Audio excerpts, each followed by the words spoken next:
Hey everybody, I'm Griff with the House of Everlasting Shadow. And I'm Nuggs. And today we're going to be reviewing Evil Dead Rise, which scared the hell out of me. It was scary, but I really, really liked it. I was very impressed with the combination of the original and the 2013 version. It felt like a good mixture of both. So if you're not familiar, in 2013, there was a remake, soft revival. So, yeah. It's really a sequel, right? Like it takes place in the actual cabin. Yeah. Yeah, that the originals happened in. Mm-hmm. So yeah, in 2013, Fede Alvarez directed Evil Dead. And it was, I would say, a pretty significant tonal shift from the original. It was very real. It was very not campy like the original. It had a definitely bigger budget, definitely had CGI. That was better than what they had back in the day. Well, I mean, not only did it have better CGI, but the practical effects were actually quite impressive. Really good. When I originally watched the 2013 Evil Dead, it felt very bleak to me. Yes. And I think that was exacerbated by going into the film with the originals as my only frame of reference. But I think that Evil Dead Rise hits the perfect balance between Fede Alvarez's re-sequel. Soft re-sequel. It's the re-sequeling. But it hits a perfect balance between that and paying homage to the originals. There's one scene in particular that I loved that Nuggs thought was too campy. We'll get to that. Okay. We'll get to that. So if you didn't know, Evil Dead Rise is a new movie that just came out, and it is produced by Sam Raimi and Bruce Campbell. Raimi. I said Raimi. You definitely said Raimi. No, Raimi with an M. Roll the tape, please. Court person who does evidence. To us editing later, I said Raimi, not Rainy. To future Griff, you can bask in the glow of your rightness. Anyway, let's talk a little bit about what this movie is. So this movie is a continuation in the pantheon that is Evil Dead, right? Is that the right word? Pantheon? Sure.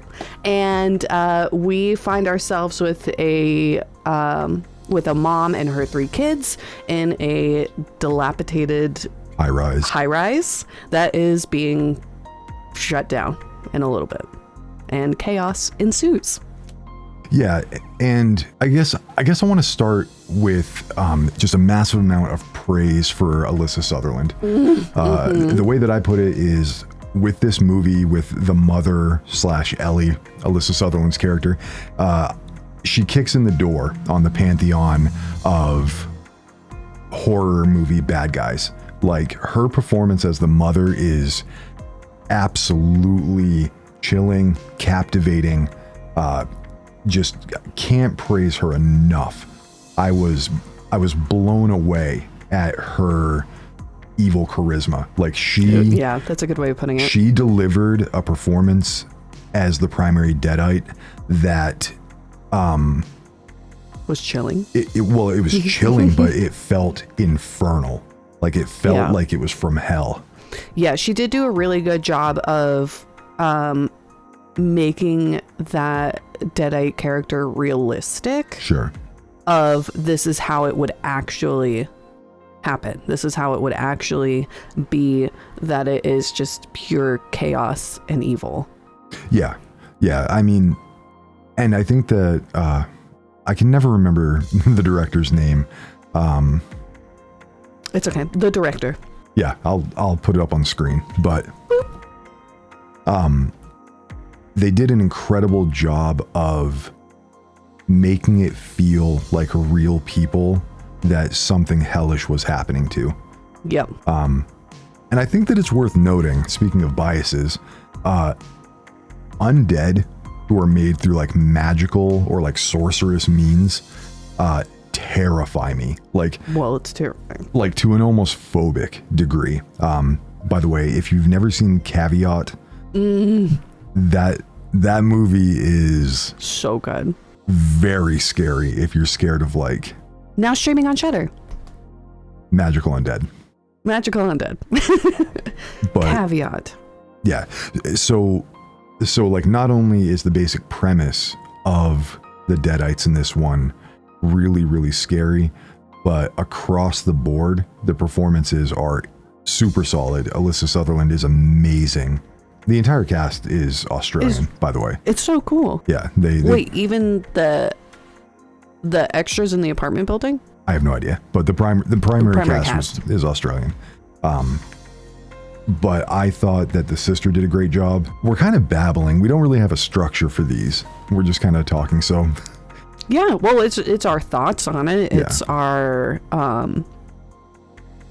opinion on the piece. We are kind of like going into like what our favorite parts are first, and then it seems like we're gonna go into the parts that we didn't like or that we thought needed a little bit of help.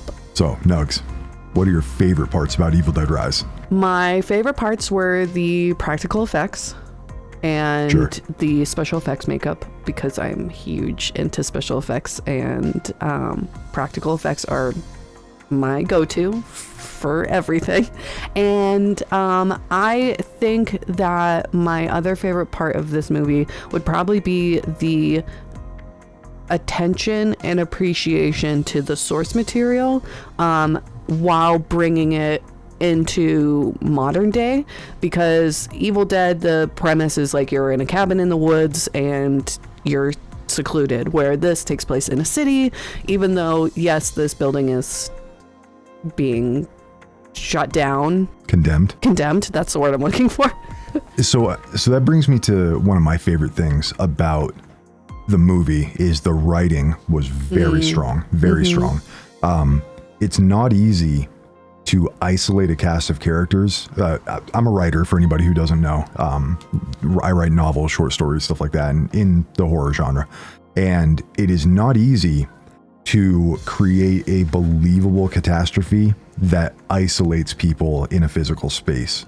Especially with modern technology today, that is incredibly hard to do. Yeah, so an earthquake and how well done and realistically the earthquake happened. Yes. And beyond that, how ambiguous the nature of the earthquake is.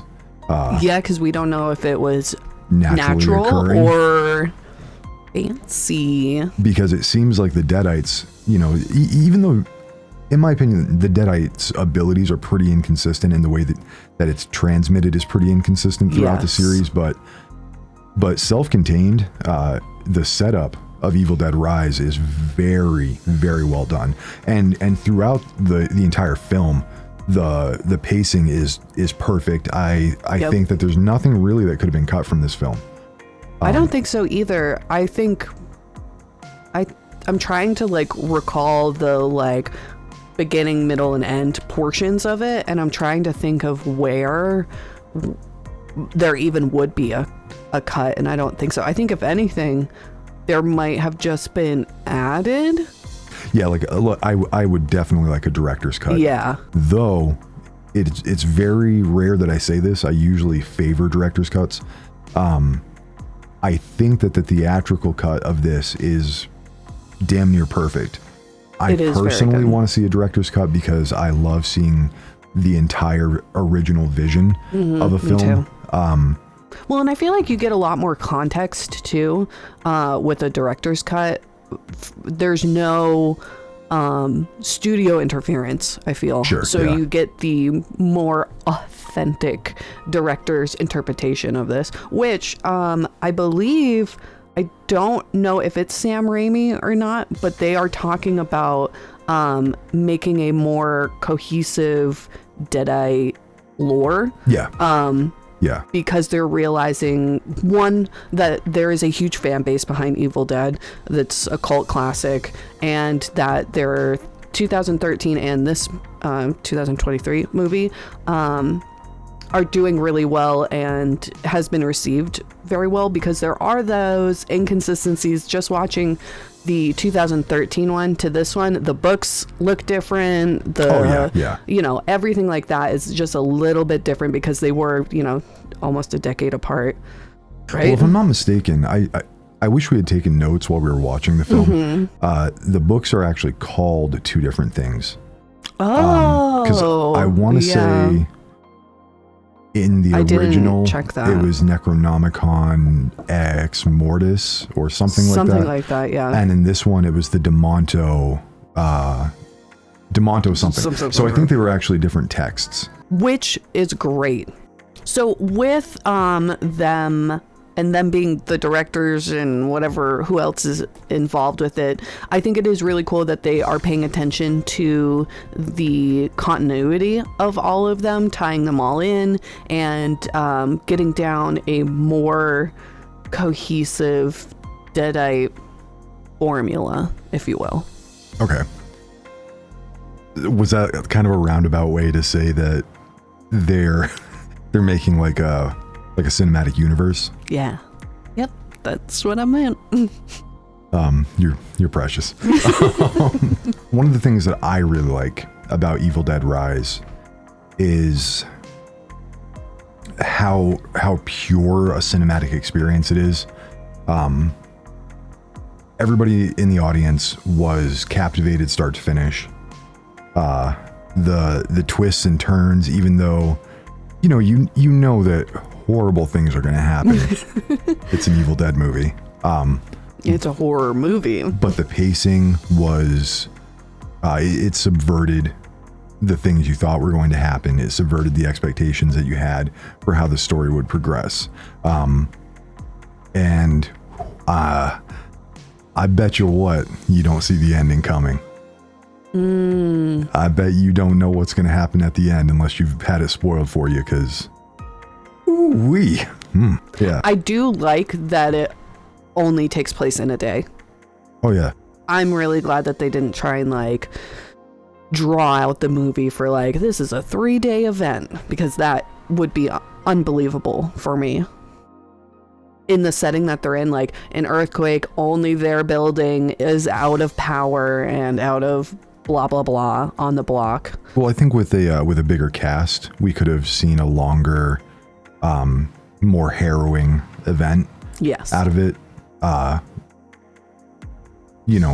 more people for it to happen to. But they did a good job with the people that they do have. And I do prefer a more intimate cast than like a big ensemble, because I feel like you actually get to care about the characters when there's a smaller amount of them. Oh, yeah. Which is something that I really enjoy about horror movies, is their general formula, I guess. Is... No? Okay. Is like, I didn't say anything. No, but it was the way that you looked at me. It made me self-conscious of what I was saying. Anyway, but I generally tend to like horror movies because they are more of an intimate cast than other genres. We've been together 10 years, by the way, guys, and I still have this power. But yeah, no, I mean, yeah, of course, by its very nature, horror is going to be desperately intimate, because usually the horror is based around the fear of death. Yeah. And so, death is bad. We're here to watch people die and to vicariously experience hopelessness and forced survival situations and stuff like that. I think that's a good segue, though, into something that I wanted to raise as a point. Is I think that the Evil Dead Rise is a really, really good example of how incredibly professional and clean lowbrow horror can be.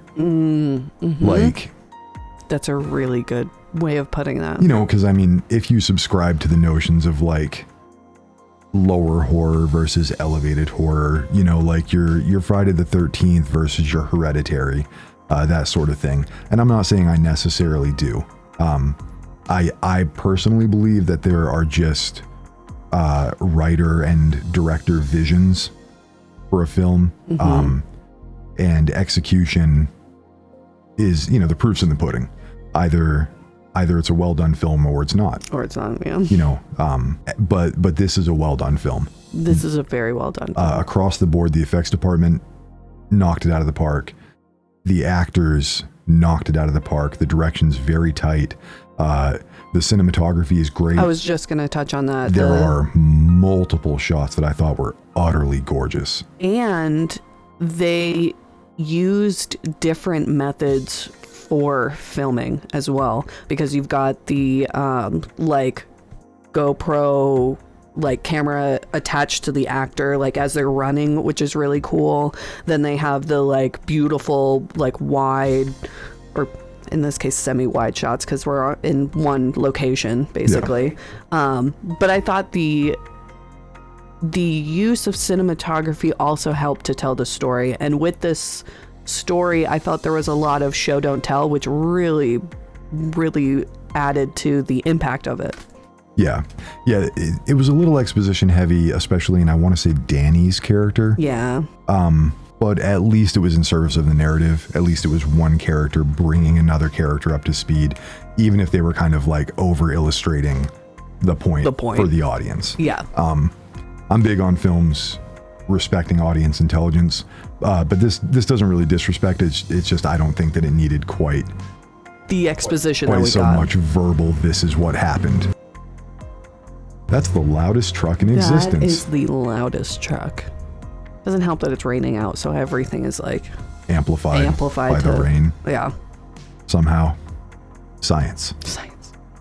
But yeah, other than that and the one scene that I did not like, and it's not that I didn't like the scene, I just felt like it was out of place because of the rest of the feel. And I disagree. I thought it was perfect. The scene where the eyeball shoots out and shoots into the open mouth of the other character. Chef's kiss. I think I would like it a lot more if it was in an older film. If it was part of the original 3, I would absolutely. It was part of the original 3. I know, but it needs to stay there. These movies, the 2013 and this newest one, Evil Dead Rise, I feel like needs get out of here. Not so ham-fisted comedy. Yes, that is. Yeah, listen. Get out of here with this blasphemous droll that you're espousing. I appreciate comedy in horror. I'm not saying comedy in horror is bad in any way, but the rest of the comedy in this movie wasn't so tongue-in-cheek. And so to me, it felt out of place because the comedy in this is very smart and very that's clever. Like, that's a good one. And this one felt too poop jokey. Well, it wasn't for us. It wasn't for the diehards. It was to bring that energy to the new audience. I think it was for the diehards because that is in the original. Of course it's for the diehards, but like we obviously have a very different reaction. Yeah, because you really, really like that scene. Yeah, because it was the perfect moment of levity. It was the perfect moment of Sam Raimi and Bruce Campbell looking at the camera and just being like, this one's for you, baby. Mwah. See, I think it would have been funnier if it would have hit him in the eye. Why? Than in his mouth. But that's the Evil Dead part. Yeah, what it would be cool is because he was turning into a Deadite at that point. So it would be cool. That's what turned him into a Deadite. That's the transmission. I know.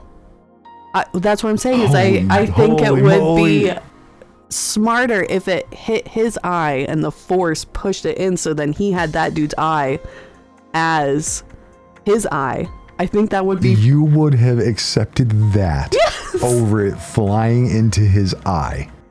You mean flying into his mouth? Mouth.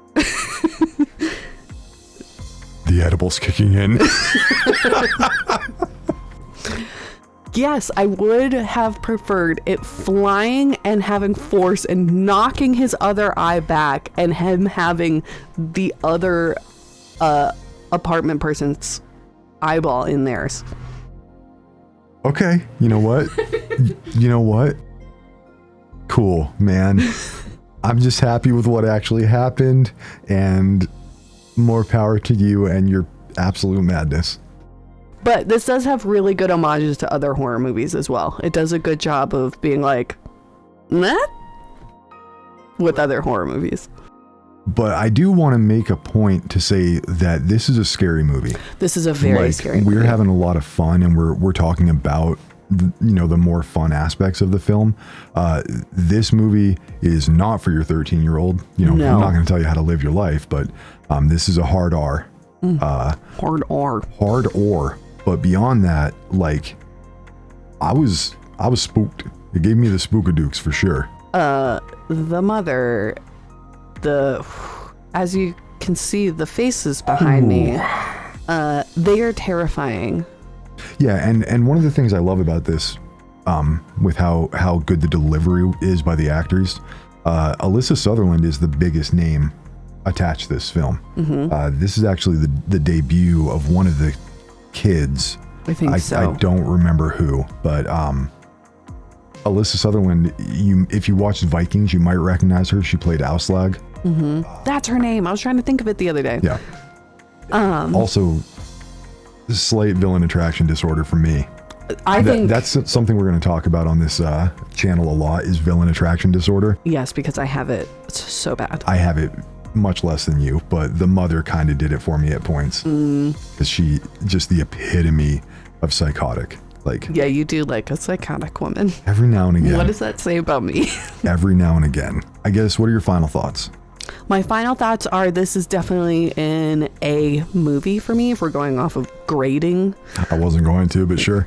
I would give this movie an A. It's scary. It's well acted. It has really good special and practical effects. There's a little camp to it. And even though there is a little bit of exposition-ish heavy, this was a very solid horror movie. And I would give this movie 3 noses. 3 noses. Okay. No, Evil Dead Rise is excellent. Super metal, super fun, super scary. Go support your local theater, guys. Yes. Go watch this film while it's still in theaters. It's worth the experience. This is one that you're not going to get the full effect if you wait for streaming. Yes. So go check it out, please. Anyway, I'm Griff. And I'm Nuggs. And we are the House of Everlasting Shadow. We cover everything horror, weird, and metal. That was out of order, but that's okay. Anyway, thanks for watching, and we will see you soon. Bye. Stay metal.